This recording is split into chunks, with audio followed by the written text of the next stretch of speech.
Aku hanya menyentuh pantatnya, dan aku dikirim ke penjara paling gila di dunia. Hanya karena di sini ada gembong narkoba super yang bisa dengan mudah menghancurkan Amerika. Ada pendekar pedang berjubah hitam yang menyapu seluruh Jepang, peretas wajah hantu yang mengendalikan jaringan global, total 18 penjahat keji pensiun di sini. Fondasi penjara ini dibangun dengan bom nuklir, dan aku, orang biasa, cukup beruntung bisa tinggal di sini hanya karena gadis berkaki telanjang itu menggunakan semua koneksinya. Dia bersikeras agar aku menderita di penjara, tetapi dia tidak menyangka bahwa 18 tokoh besar di penjara tidak hanya tidak mempersulitku. Sebaliknya, mereka sangat menghormatiku. Hanya karena mereka tidak ingin semua yang telah mereka pelajari sepanjang hidup mereka tidak ada yang mewarisi. Jadi aku menjadi murid dari 18 orang ini. Beberapa tahun berlalu dalam sekejap mata, aku menguasai semua keterampilan mereka dan bahkan melampaui mereka. Chu Xuan, masa hukumanmu telah selesai. Kamu bisa keluar dari penjara hari ini, seorang penjaga penjara berteriak padaku. Aku membuka mata dan membungkuk dalam-dalam kepada beberapa guru. Guru, murid pergi duluan. Guru menatapku. Bocah bau, kenapa jadi sentimental seperti ini? Hidup kita sudah berakhir. Hidupmu baru saja dimulai, jangan lupakan apa yang kami pesankan. Para guru. Aku pasti akan menyelesaikan apa yang kalian pesankan. Sehari menjadi guru, selamanya menjadi ayah. Murid pamit. Aku berlutut dan bersujud 3 kali, lalu berbalik dan pergi. Keluar dari penjara, aku menatap langit. Menghirup udara kebebasan yang sudah lama hilang. Aku keluar. Untuk mereka yang selamanya tinggal di dalam sana. Keesokan harinya, aku naik pesawat kembali ke Nanning. Begitu keluar dari bandara, aku melihat orang tua berambut putih. Aku bergegas maju dan langsung berlutut di tanah. Ayah, ibu, anak tidak berbakti, membuat kalian khawatir. Ibu membantuku berdiri dengan air mata berlinang. Bagus kalau kamu sudah kembali. Ayah menghentikan taksi di pinggir jalan. Aku mengerutkan kening dan bertanya, Ayah, di mana mobilmu? Dulu ketika aku masuk penjara, ayah masih adalah seorang pengusaha dengan kekayaan ratusan juta. Sepertinya ada perubahan besar di rumah. Benar saja, ayah tersenyum pahit. Sejak kamu masuk penjara, pabrik di rumah mengalami kesulitan dan akhirnya bangkrut. Mobil dan rumah semuanya dijual untuk membayar hutang. Melihatnya ragu-ragu, aku tidak bertanya lebih lanjut. Ibu mengeluh di samping, kenapa membicarakan ini saat anak baru saja kembali? Xiao Xuan ah.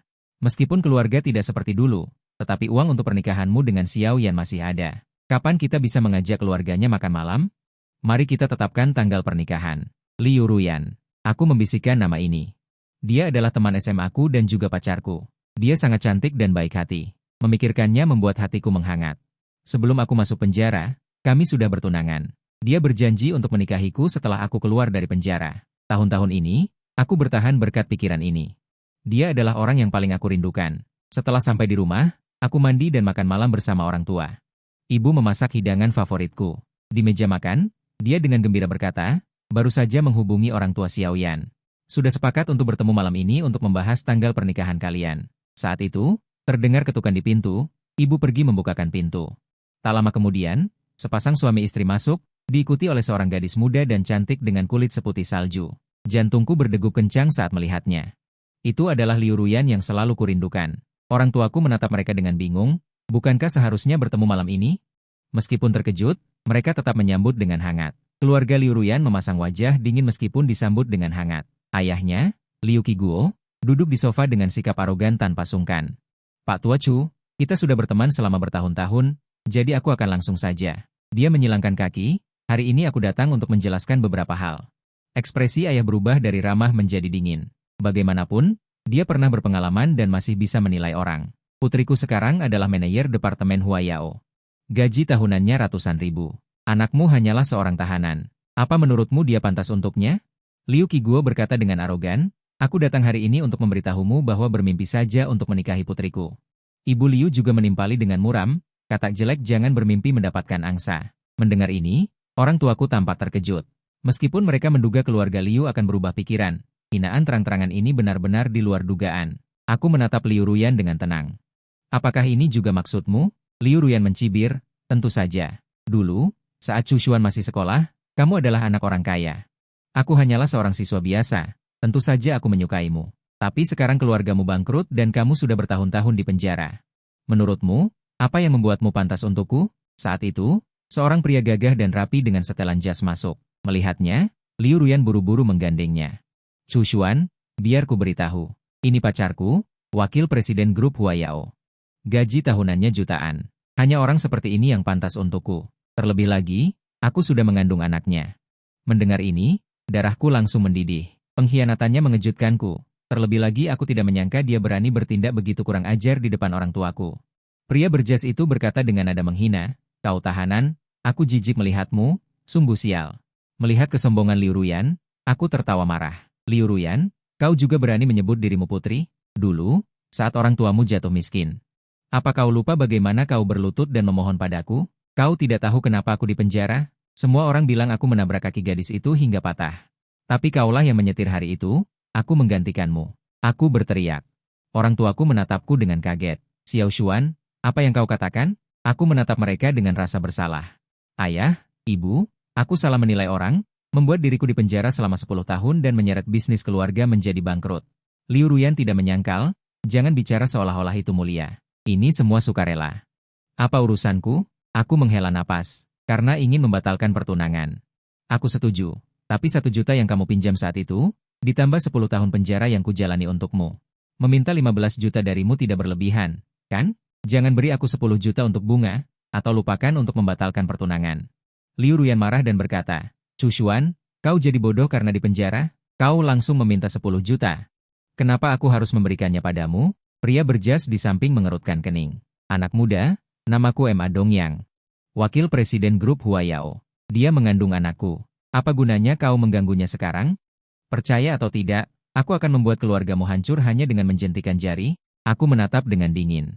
Akta pertunangan tahun itu masih ada di tanganku.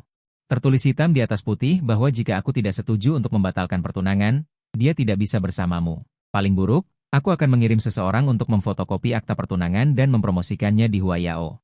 Aku ingin tahu apakah topik manajer yang sudah menikah berselingkuh dengan wakil presiden cukup untuk membuat perusahaan memecat kalian? Mendengar ini, wajah Ma Dongyang dan orang-orang dari keluarga Liu memucat. Taktik ini terlalu kejam. Huayao sangat mementingkan reputasi. Jika hal ini terungkap, mereka pasti akan dipecat. Ma Dongyang menatapku dengan marah. "Anak baik, kau licik." Setelah mengatakan itu, dia menarik Liu Ruyan pergi. Sebelum pergi, dia menoleh dan berkata, "Kau tidak tahu siapa yang telah kau sakiti. Aku pasti akan membuatmu mati. Juga orang tuamu." Aku menatapnya dengan jijik. "Seharusnya aku yang mengatakan itu padamu. Aku harap kau masih bisa bersikap arogan ketika berlutut memohon ampun." Orang tua Liu menunjuk orang tuaku dan berteriak, "Kau telah menyinggung menantuku. Keluarga Chu Mu sudah tamat, tunggu saja." Tidak ada yang menyangka keluarga Liu akan membuat keributan besar. Hari yang seharusnya menggembirakan itu menjadi suram. Orang tuaku bertukar pandang dan menatapku. "Nak, jangan khawatir. Lebih baik menyadari wanita seperti ini lebih awal," kata ayahku. "Percayalah, anakku pasti lebih kuat dari Ma Dongyang itu." Mendengar hiburan itu, beban di hatiku terangkat. "Lao Chu, kau benar-benar terlalu percaya diri. Putramu sekarang hanya lulusan sekolah menengah atas. Dia juga memiliki catatan kriminal." Mendengar ini, ekspresi ayahku sedikit berubah dan dia tergagap. "Nak, sebenarnya ada sesuatu yang belum aku beritahukan padamu." Melihat ayahku kesulitan, hatiku menegang. "Ayah, jangan bilang kau menderita penyakit parah." Ibuku langsung menamparku. "Anak nakal, jangan mengutuk ayahmu." Aku menutupi kepalaku dengan sedih. "Lalu kenapa kau terlihat sangat sengsara?" Ayah menatap ibu. "Aku hanya ingin memberitahumu bahwa meskipun keluarga kita bangkrut, tidak ada masalah dengan kehidupan normal." Aku menghela napas lega. "Kau membuatku takut. Kupikir sesuatu yang besar telah terjadi. Tapi hari ini Liu Ruyan membawa orang untuk membatalkan pertunangan dan bersikap arogan di depan orang tuaku. Aku akan mengingat dendam ini. Aku pasti akan membuatmu berlutut dan memohon ampun." Aku pikir masalah ini sudah selesai untuk sementara. Aku tidak menyangka mereka berani bertindak seperti ini. Hari itu, orang tuaku pergi berbelanja bahan makanan. Aku mengikuti di belakang, tiba-tiba sebuah pistol menodongku. Suara dingin datang dari belakang. "Nak, jika kau tidak ingin melibatkan orang tuamu, ikuti kami dengan patuh." Sebenarnya, aku bisa menangani orang-orang ini dengan menjentikan jari. Tetapi melihat orang tuaku di depan, aku khawatir mereka akan terluka secara tidak sengaja. Aku mengangguk, "Aku ikut dengan kalian." "Kau tahu yang benar," katanya. "Sekarang pergi ke depan pasar," kata suara itu. Beberapa menit kemudian, aku diseret ke dalam mobil. "Nak, jangan macam-macam," atau ujung pistol menekan kepalaku lagi. Aku memilih untuk menutup mata. Aku juga ingin melihat dalang di balik ini. Perjalanan memakan waktu sekitar setengah jam. Berhenti di depan sebuah klub. Aku dibawa masuk ke dalam klub. Di belakang ada lapangan golf pribadi. Seorang pria tua berusia 60-an sedang mengayunkan stik golf. Melihat kedatanganku, dia menyerahkan stik itu kepada seorang wanita berseragam tempur di sampingnya. menyeka keringat dan berjalan mendekat. Tak kusangka kau masih hidup setelah 10 tahun. Aku tidak mengenal orang ini. Kupikir ini diatur oleh Ma Dongyang. Siapa kau? Aku tidak mengenalmu. Pria tua itu mencibir. Agar kau mati dengan jelas. Aku Qin Hulang. Mendengar nama ini, wajahku langsung muram. Ini adalah ayah dari gadis yang kakinya ditabrak oleh Liu Ruyan. Ketika aku menggantikan Liu Ruyan untuk dipenjara saat itu, aku sering diintimidasi di penjara dan hampir kehilangan nyawaku. Dalang di balik itu adalah Qin Hulang. Nak, sepertinya kau tahu siapa aku, Qin Hulang mencibir. Memikirkan bahwa aku dengan polos menggantikan wanita itu, aku menghela napas. Tuan Qin, halo. Bagaimana kabar Lei Yao? Qin Lei Yao adalah gadis yang kakinya patah itu. Dia adalah teman sekelas dan teman baikku. Saat itu, Liu Ruyan mencuri mobilku. Aku tidak tahu apakah itu disengaja atau tidak, dia langsung menabrak Lei Yao di sekolah. Memikirkan gadis yang begitu baik hati menjadi cacat seumur hidup karena aku merasa sangat bersalah. Kau masih punya muka untuk menyebutnya? Apa kau tidak tahu bagaimana keadaannya? Qin Hulang berkata dengan sedikit marah. Dalam 10 tahun terakhir, Lei Yao beberapa kali mencoba bunuh diri. Jika aku tidak diam-diam mengatur orang untuk melindunginya, dia sudah mati berkali-kali. Saat berbicara, mata Qin Hulang memerah. Aku menundukkan kepala dan membungkuk dalam-dalam. Tuan Qin, maafkan saya. Qin Hulang mengangkat tangannya untuk menyela perkataanku. Apa kau pikir aku datang untuk mendengarkan permintaan maafmu? Jika kata maaf berguna, bisakah itu mengembalikan kaki putriku? Qin Hulang menatapku dengan garang. Hari ini aku datang untuk memberitahumu bahwa kau harus membayar harga untuk tindakanmu 10 tahun yang lalu. Aku tidak takut memberitahumu, pabrik orang tuamu aku yang menyuruh orang untuk menekan tunanganmu, Liu Ruyan, juga aku yang merekrutnya dengan pengecualian. Kemudian menyuruh Ma Dongyang untuk merayunya dan membuatnya hamil. Qin Hulang berhenti di sini. Dia berharap melihat ekspresi sakitku. Tetapi yang membuatnya kecewa adalah aku sama sekali tidak memiliki emosi apapun. Hanya menundukkan kepala dan mendengarkannya berbicara dengan tenang. Sedikit kemudian aku menghela nafas. Terima kasih. Tuan Qin. Qin Hulang mengira dia salah dengar, mengerutkan kening dan bertanya. Kau berterima kasih padaku? Apa kau menjadi bodoh setelah dipenjara? Aku mengangkat kepala dan berkata dengan rendah hati dan tanpa sombong. Aku tahu kau sangat membenciku, tapi kau hanya menekan perusahaan ayahku, tetapi tidak melukai nyawa kedua orang tuanya. Poin lainnya adalah kau membuatku melihat wajah asli Liu Ruyan, jadi aku ingin berterima kasih padamu. Melihatku tidak tergerak, Qin Hulang berkata dengan marah, tidak peduli apa yang kau katakan hari ini. Nyawamu harus ditinggalkan di sini, serahkan pada kalian. Setelah selesai berbicara, dia melihat kedua pria berpakaian hitam di belakangnya.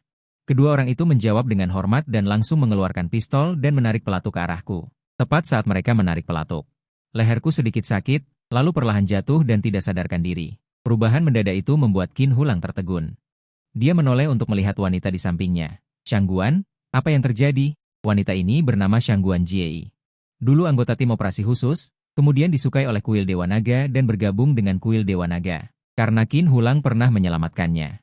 Saat pensiun, dia rela menjadi pengawal pribadi Qin Hulang. Saat ini, Shangguan Jiei berkata dengan ekspresi serius, Tuan Qin, hati-hati. Orang ini tidak biasa. Kata-kata ini keluar dari mulutnya, yang benar-benar membuat Qin Hulang terkejut. Karena dia sangat jelas, menurut 10 tingkatan teratas dari seniman bela diri di dunia saat ini, Shangguan dapat masuk ke tingkat 6. Dia sudah menjadi ahli yang sangat hebat, bahkan dia mengatakan itu tidak biasa. Sepertinya Chu Xuan sudah tidak mudah untuk dihadapi. Shangguan Jiei sudah melihat jarum perak yang menancap di leher Ada dan AR, bahkan dia tidak tahu kapan Chu Xuan melancarkan serangan. Tepat ketika Qin Hulang masih ingin menanyakan beberapa hal kepada Shangguan, mata Shangguan Jiei juga pingsan, dengan jarum perak yang sama seperti Ada dan yang lainnya di lehernya. Qin Hulang menatapku dengan terkejut. Bagaimana bisa? Kau hanya seorang siswa sebelum masuk penjara. Mengapa kau begitu hebat sekarang? Aku menatapnya dengan tenang. Tuan Qin, lebih baik menyelesaikan permusuhan daripada memperatnya. Sebenarnya kau sama sekali tidak perlu menargetkanku. Qin Hulang berkata dengan marah, kaulah yang membuat Lei Yao kehilangan hidupnya.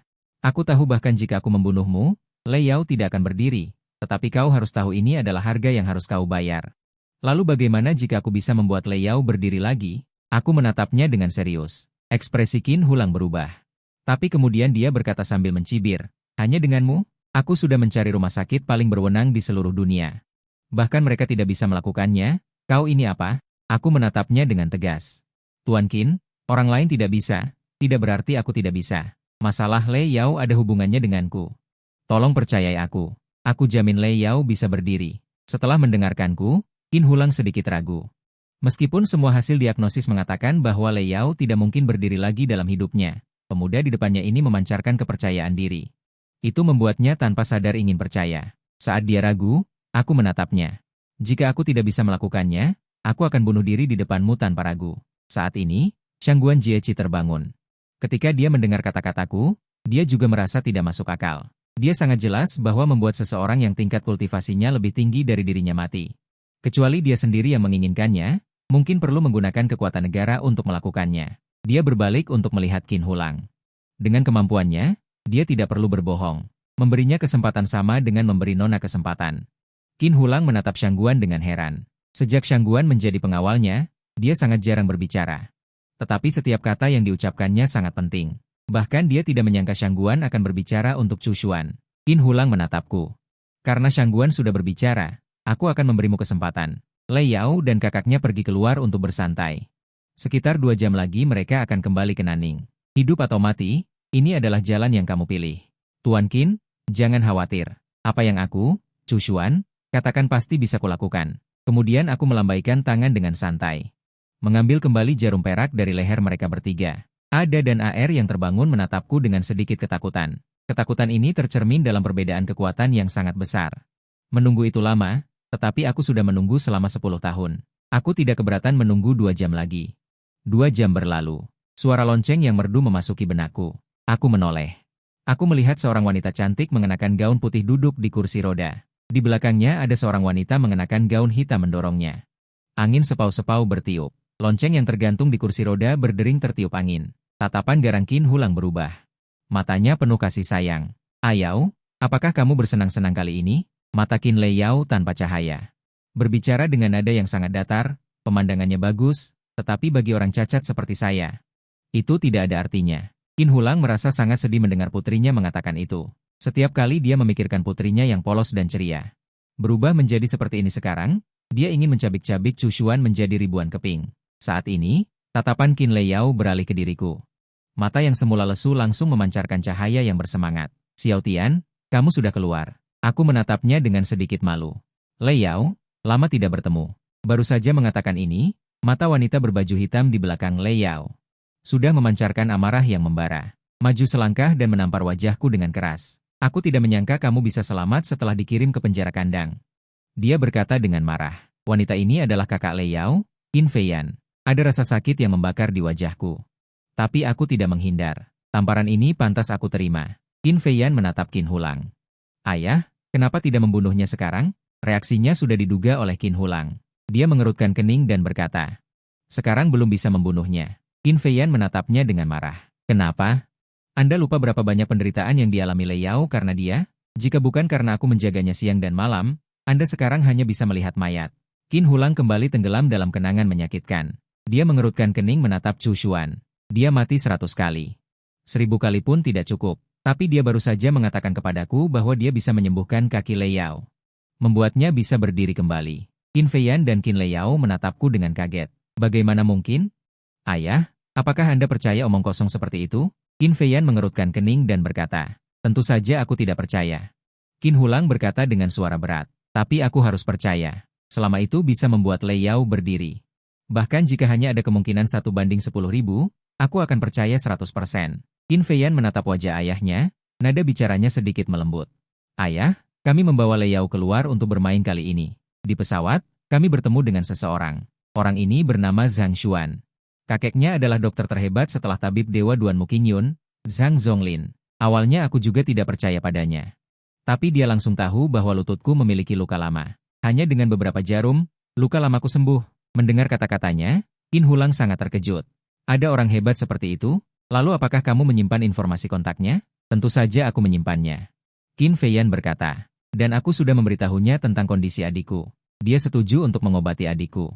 Aku akan menghubunginya sekarang. Qin Feiyan memutar nomor telepon. Tidak lama kemudian, mereka mengatur waktu dan tempat pertemuan. Qin Feiyan menutup telepon dengan gembira. Lalu dia menatapku dengan tatapan dingin. Sekarang kamu bisa mati. Sambil memerintahkan Shangguan untuk bertindak. Kali ini bahkan Qin Hulang tidak menghentikannya. Dalam hatinya, dia sudah menganggapku orang mati. Tepat pada saat itu, Qin Lei Yao di kursi roda tiba-tiba berbicara. Aku tidak mengizinkan kalian menyakitinya. Semua orang menatapnya dengan terkejut. Qin Feiyan menatapnya dengan marah. Lei Yao, apa yang kamu lakukan? Dialah yang mematahkan kakimu. Apa kamu sudah lupa? Qin Lei Yao mengerutkan bibirnya. Dia adalah teman terbaikku. Aku percaya dia tidak sengaja melakukannya. Hari itu pasti kecelakaan. Qin Feiyan mengerutkan kening menatap adiknya. Tidak peduli apa yang kamu katakan, aku harus membunuhnya hari ini. Aku terkekeh pelan. Apakah kamu begitu yakin bahwa cucu dari tabib dewa itu bisa menyembuhkan Lei Yao? Qin Feiyan mencibir. Berhentilah berpura-pura di sini. Sambil berkata, dia akan mengatur orang untuk bertindak lagi. Lei Yao saat ini berkata dengan sedikit marah. Kakak, aku sudah bilang jangan sentuh dia. Aku percaya padanya. Qin Feiyan akhirnya tidak memerintahkan untuk bertindak, tetapi menatap adiknya dengan ekspresi kecewa. Dia sangat baik. Mengapa surga memperlakukannya seperti ini? Mendengar kata-kata Lei Yao, hatiku dipenuhi dengan rasa haru. Sebenarnya, ketika aku bertemu Lei Yao tadi, aku sudah mengamati lukanya. Saraf di kedua kakinya mengalami atrofi dan nekrosis yang luas. Untuk menyembuhkan Lei Yao, saraf-saraf ini harus dipulihkan. Dan ini tidak dapat dicapai oleh tingkat medis modern. Hanya jarum ciptaan Duan Muqingyun, guru kedua, yang dapat digunakan bersama dengan teknik pohon kering bertemu musim semi, saya untuk melakukannya. Metode lain sama sekali tidak mungkin. Tidak lama kemudian, seorang pemuda berkulit putih masuk. Maaf, Nona Qin. Aku terlambat. Qin Feiyan menyambutnya dengan gembira. Kami merasa sangat terhormat Anda bisa datang. Dia menoleh dan berkata kepada Qin Hulang, Ayah, ini adalah keturunan Dokter Dewa Zhang Xuan yang saya ceritakan kepada Anda. Aku menatap apa yang disebut Zhang Xuan ini. Dia tidak bisa menyembuhkan kaki Lei Yao. Biarkan dia pergi. Jangan buang waktu. Qin Feiyan berbalik dan menamparku lagi. Bajingan, ku bilang diam. Dengar tidak? Ini dokter dewa yang kuundang. Jika kau mengatakan satu kata lagi, aku akan membunuhmu. Aku menekan amarahku. Dia bahkan tidak bisa menyembuhkan impotensinya sendiri. Kau bilang padaku dia adalah dokter dewa? Qin Feiyan mendengar apa yang kukatakan. Dia menamparku beberapa kali lagi. Diam, diam, dengar tidak? Zhang Xuan berkata dengan bingung. Siapa orang ini? Qin Feiyan buru-buru berbalik dan berkata dengan patuh. Dia hanya bajingan. Anda tidak perlu memperhatikannya. Lanjutkan saja. Zhang Xuan menatapku dengan puas. Baiklah, kalau begitu saya akan memeriksa Nona Qin sekarang. Mengatakan itu, dia berjalan ke sisi Lei Yao dan menyentuh lutut Lei Yao. Qin Hulang berkata dengan gugup di sampingnya, jika Dokter Zhang dapat menyembuhkan putri kecilku, Qin pasti akan berterima kasih banyak. Zhang Xuan mengerutkan kening. Ini tidak mendesak. Saya memahami situasi Nona Qin. Saraf di kakinya semuanya nekrotik. Untuk memulihkan saraf, jarum ciptaan harus digunakan bersama dengan teknik pohon kering bertemu musim semi, saya. Mendengar dia mengatakan itu, aku menatapnya dengan bingung. Bagaimana dia bisa memiliki jarum ciptaan? Itu dibuat oleh guru Duan Muqingyun dengan meteorit dari luar angkasa. Total ada 13 jarum. Hanya ada 13 buah di seluruh dunia. Sekarang set jarum ini ada padaku, dan dia sama sekali tidak mungkin memiliki teknik pohon kering bertemu musim semi. Zhang Xuan berkata, lalu mengeluarkan kotak jarum dari dadanya. Di dalamnya tergeletak dengan tenang 13 jarum hitam panjang. Jarum panjang itu memancarkan aura dingin. Dia mengeluarkan 2 jarum perak. Dia akan menusuk lutut Lei Yao. Aku buru-buru meraih tangannya dan kemudian menatap Qin Hulang. Tuan Qin, jangan biarkan dia menusuk Lei Yao dengan jarum. Tangan Zhang Xuan yang saya genggam sama sekali tidak bisa bergerak. Berbicara dengan wajah marah, anak muda, apa yang kamu lakukan? Segera lepaskan tanganku. Qin Hulang menatapku dengan bingung, kenapa tidak boleh? Aku akan melepaskan tangan Zhang Xuan. Karena dia berbohong. Jarum di tangannya adalah jarum misterius 9 neter yang aneh. Meskipun jarum ini dapat berpengaruh dalam jangka pendek. Tetapi yang perlu dia gerakan adalah vitalitas Lei Yao. Jika berlangsung lama, Lei Yao akan mati. Setelah mendengar saya mengatakan ini, ekspresi panik muncul di mata Zhang Xuan, tetapi dia segera menekan emosinya. Qin Feiyan yang idiot ini berlari lagi bersiap untuk menyerang. Saya langsung menghentikannya dengan satu tangan, kamu akan menyesal melakukan ini. Qin Feiyan menatapku dengan marah. Bisakah kamu nyah? Ini adalah pilihanku. Aku tidak akan pernah menyesal. Cepatnya, melihatnya hampir gila, aku menarik napas dalam-dalam dan mengeluarkan botol giok dari dadaku dan menyerahkannya kepada Qin Hulang. Tuan Qin, jika Lei Yao dalam bahaya, biarkan dia segera meminum pil ini. Itu bisa melindunginya selama 8 jam. Qin Hulang belum meraihnya, tetapi Qin Feiyan di samping merebutnya. Kemudian langsung membuangnya ke tempat sampah. Berhentilah bersikap misterius dan menakutkan. Shangguan, antar tamu. Jika dia tidak pergi, bunuh dia. Shangguan Jiei berjalan mendekat dan berkata dengan wajah sulit. Tuan Chu, tolong jangan membuat kami kesulitan. Meskipun kami tidak bisa mengalahkanmu, kami masih akan berjuang sekuat tenaga.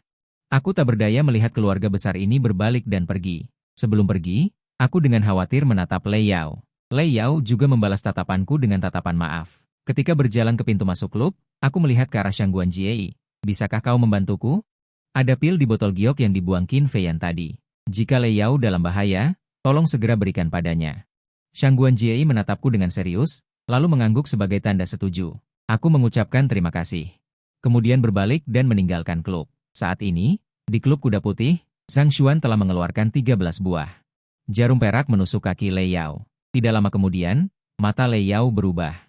Kemudian berteriak kesakitan, kakiku sakit sekali. Qin Feiyan dan Qin Hulang pertama-tama terkejut. Kemudian sangat gembira. Lei Yao, apa yang kamu katakan? Apakah kakimu merasakan sesuatu? Qin Lei Yao yang baru sadar juga bereaksi, kakiku sakit, sambil berkata dengan emosional meneteskan air mata. Qin Hulang hendak berterima kasih kepada Zhang Xuan. Tetapi saat ini wajah Zhang Xuan pucat seperti kertas dan berkeringat deras. Zhang Xuan tersenyum pahit. Sepertinya aku masih terlalu muda. Aku tidak menyangka bahwa akupunktur kali ini akan melukai vitalitasku. Tapi untungnya, kaki Nona Lei Yao sudah pulih seperti semula. Setelah beberapa hari istirahat, dia bisa berjalan. Qin Hulang menatap Zhang Xuan dengan ekspresi terkejut. Tuan benar-benar dokter dewa. Lei Yao, coba berdiri. Qin Lei Yao menggigit bibirnya dengan ekspresi penuh harap. Kemudian dia mengerahkan kekuatan di kakinya. Ini mengejutkan semua orang yang hadir. Qin Hulang bahkan meneteskan air mata haru. Putrinya akhirnya sembuh. Dia dengan cepat menangkupkan tangannya ke arah Zhang Xuan. Tuan, terima kasih atas bantuan hidup Anda. Keluarga Qin tidak akan pernah melupakan ini. Sambil berkata demikian, dia mengeluarkan selembar cek dari sakunya dan memberikannya kepada Zhang Xuan. Zhang Xuan menerimanya dan melihatnya. Begitu banyak, ini 100 juta. Tuan Qin, ini terlalu banyak. Saya tidak bisa menerimanya. Saat dia belum selesai berbicara, dia pingsan. Asisten cantik yang datang bersama Zhang Xuan dengan cepat maju untuk menahannya.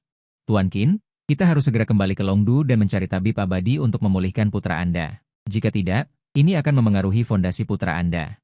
Qin Hulang tidak menyangka bahwa Zhang Xuan, untuk menyembuhkan kaki putrinya, malah membuat dirinya berada dalam bahaya. Dia dengan cepat meminta orang untuk mengangkat Zhang Xuan ke dalam mobil.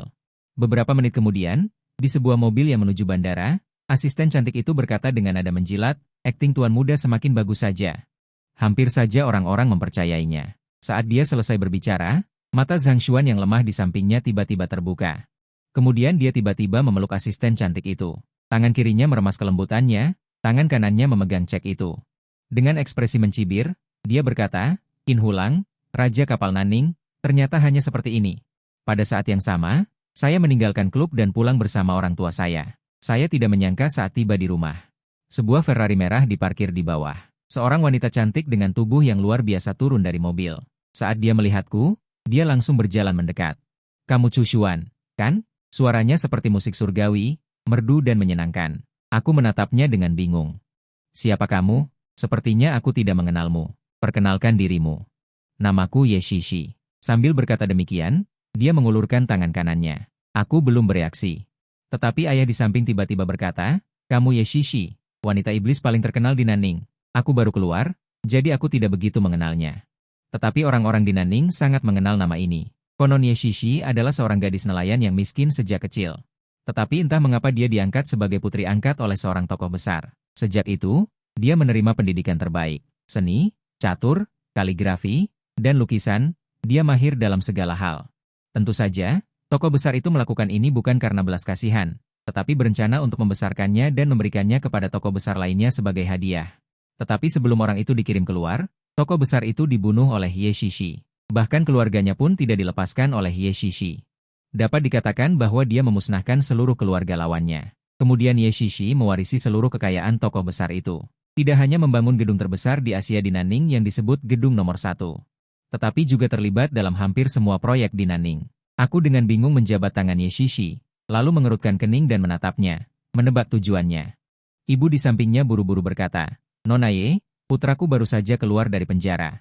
Saya tidak tahu di mana dia telah menyinggung Anda. Saya minta maaf atas namanya. Mohon maafkan dia. Ye Shishi tersenyum. Bibi, kamu salah. Panggil saja aku Shishi. Chu Xuan tidak menyinggungku. Sebaliknya, aku di sini untuk meminta bantuannya. Mendengar ini, ibunya menghela napas lega. Kemudian dia menatapnya dengan bingung. Xiao Tian baru saja keluar dari penjara. Aku tidak tahu apa yang bisa dia bantu. Ye Shishi tersenyum tanpa berkata-kata. Ayahnya di samping melihat sesuatu dan menarik ibunya ke atas, meninggalkan aku dan Yeshishi di bawah. Melihat orang tuaku pergi, Yeshishi menatapku, apakah kamu menebak tujuan kedatanganku kali ini? Aku menghela napas. Saat aku berjabat tangan denganmu barusan, aku menemukan denyut nadimu tidak teratur. Kamu diracun. Seharusnya itu salah satu dari 8 racun Miao Jiang, pil Dewa Otak 3 mayat. Racun ini membutuhkan penawar setiap jangka waktu. Kamu terlalu dalam diracuni, dan penawarnya tidak berguna lagi. Benar, Yeshishi menatapku dengan gembira. Sepertinya aku tidak salah mencari orang. Hanya dengan jabat tangan, kamu bisa mengetahui rahasia terbesarku? Aku mengerutkan kening dan menatapnya. Beri aku alasan. Yeshishi menatapku dengan genit, sejujurnya. Aku paling banyak punya 1 bulan untuk hidup. Jika kamu bisa menyelamatkanku, aku bisa memenuhi permintaanmu apapun. Dia berkata, sambil mendekatiku selangkah, jarinya melewati wajahku termasuk tubuhku, aku mengerutkan kening dan mundur selangkah. Aku menginginkan segalanya, kecuali kamu. Yeshishi bertanya dengan rasa ingin tahu. Mengapa? Apakah kamu tahu berapa banyak orang di seluruh Nanning yang ingin mendapatkanku? Apakah kamu pernah mendengar tentang seni wajah? Aku berkata dengan acuh tak acuh. Kebetulan aku punya sedikit penelitian tentang ini. Wajahmu memberitahuku bahwa di balik penampilanmu yang cantik tersembunyi hati ular berbisa. Apakah menurutmu aku berani menginginkanmu? Jika aku tidur denganmu, aku bahkan tidak berani berkedip. Yeshishi berkata dengan sedikit sedih, tidakkah menurutmu berlebihan untuk mengatakan itu kepada seorang gadis? Penyelamatmu mengatakan sesuatu padamu. Kamu sedih tentang apa? Yeshishi tampak terkejut setelah mendengar saya mengatakan itu. Jadi, kamu setuju? Katakan saja apa syaratnya, aku bisa menyetujui apapun. Sebenarnya ini bukan syarat, hanya saja aku ingin meminta bantuanmu. Aku berkata bahwa ayahku belum bekerja sejak perusahaan bangkrut. Aku ingin kamu membantunya mencari pekerjaan yang layak, sebaiknya jangan sampai dia tahu. Yeshishi mengerutkan kening dan menatapku, hanya syarat ini? Apakah kamu tahu kekuatanku di Nanning? Aku bisa menjanjikanmu sekarang bahwa di masa depan manajer umum gedung pertama adalah ayahmu. Sepakat. Aku tersenyum dan menatapnya. Kemudian Yeshishi menatapku dengan penuh harap, lalu kapan kita mulai bekerja sama? Untuk menyembuhkan racunmu, butuh beberapa hal pendukung. Di utara kota Nanning ada kuil Hanshan, di belakang gunung ada kolam dingin 1000 tahun. Kita harus bekerja sama di sana, tetapi ada terlalu banyak turis di sana. Kamu perlu mengurusnya. Yeshishi mengangguk. Tidak masalah, aku akan mengaturnya terlebih dahulu dan kemudian memberitahumu. Ngomong-ngomong, berikan aku nomor telepon.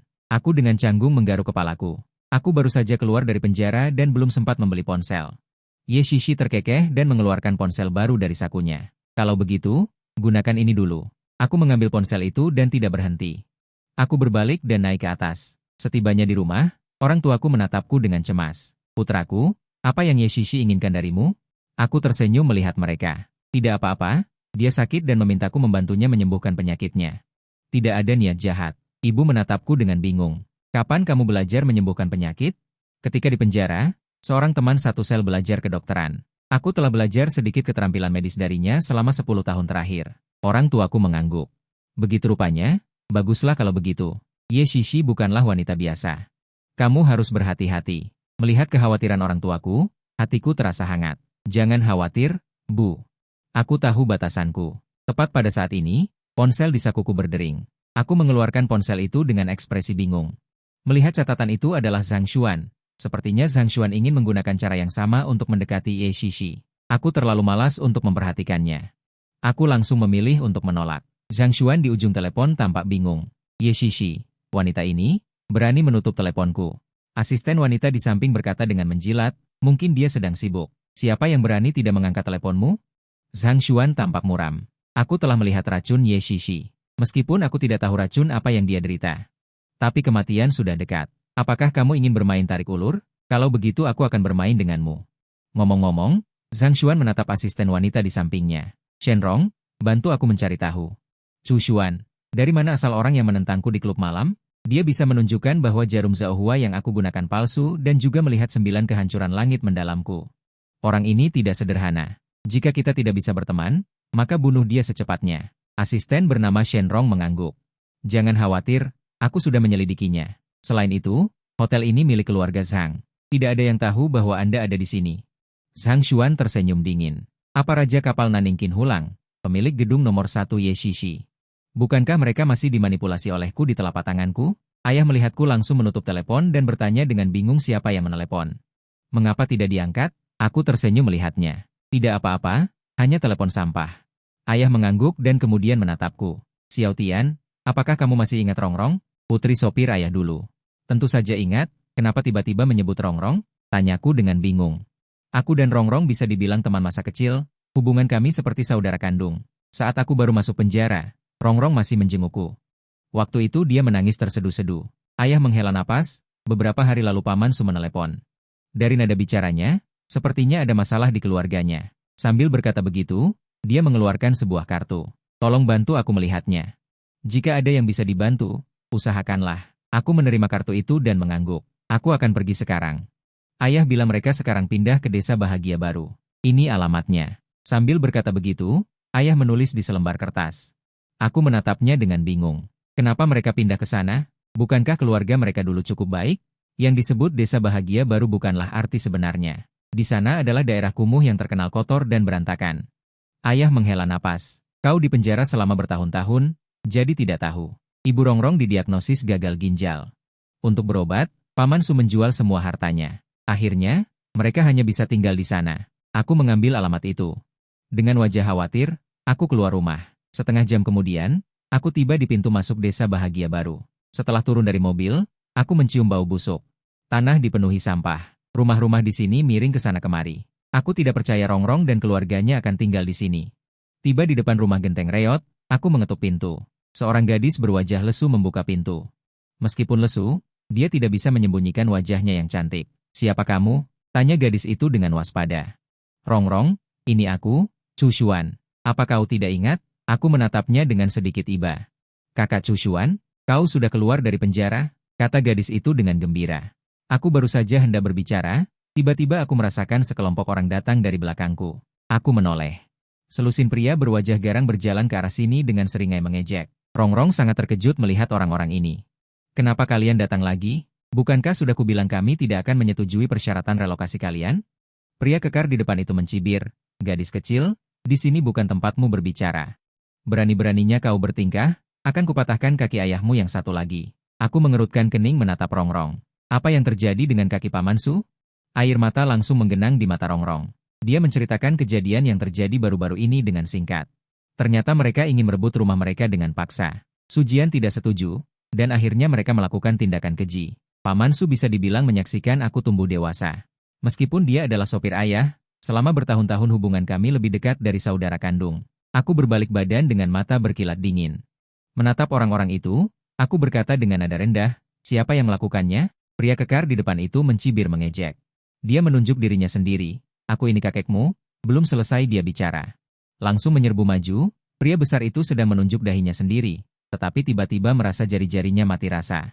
Dia tiba-tiba menoleh dan melihat jari-jarinya dalam posisi terbalik yang aneh, dan sepasang mata merah. Baru kemudian dia merasakan sakit, berteriak keras, aku tidak memberi orang lain waktu untuk bereaksi. Dalam sekejap menjatuhkan mereka semua ke tanah, aku berjalan ke depan pria besar itu. Menginjak jari-jarinya yang patah. Mata pria besar itu menunjukkan ketakutan. Apakah kamu tahu siapa orang di belakangku? Beraninya kamu menyakitiku. Apakah kamu tahu apa yang akan terjadi padamu? Omong kosong. Aku langsung menginjak seluruh lengannya sampai patah. Kemudian menendangnya keluar. Pria besar itu nyaris tidak bisa berdiri dengan bantuan anak buahnya. Kesombongan selama bertahun-tahun telah membuatnya kehilangan akal sehat. Anak muda. Di belakangku ada keluarga Su dari Nanning, Heng Real Estate di Hezhong. Masalah apa yang tidak bisa diselesaikan? Aku mengerutkan kening menatapnya, sepertinya kamu benar-benar ingin mati. Pria besar itu mencibir. Aku beri kalian kesempatan terakhir. Apakah kalian akan pindah atau tidak? Jika tidak pindah, malam ini aku akan menyuruh orang membawa drum bensin. Langsung membakar rumah ini. Mataku menjadi dingin, baiklah. Hari ini aku akan mengabulkanmu. Setelah selesai berbicara, aku langsung menyerbu. Kecepatan seperti kilat yang melintasi langit malam.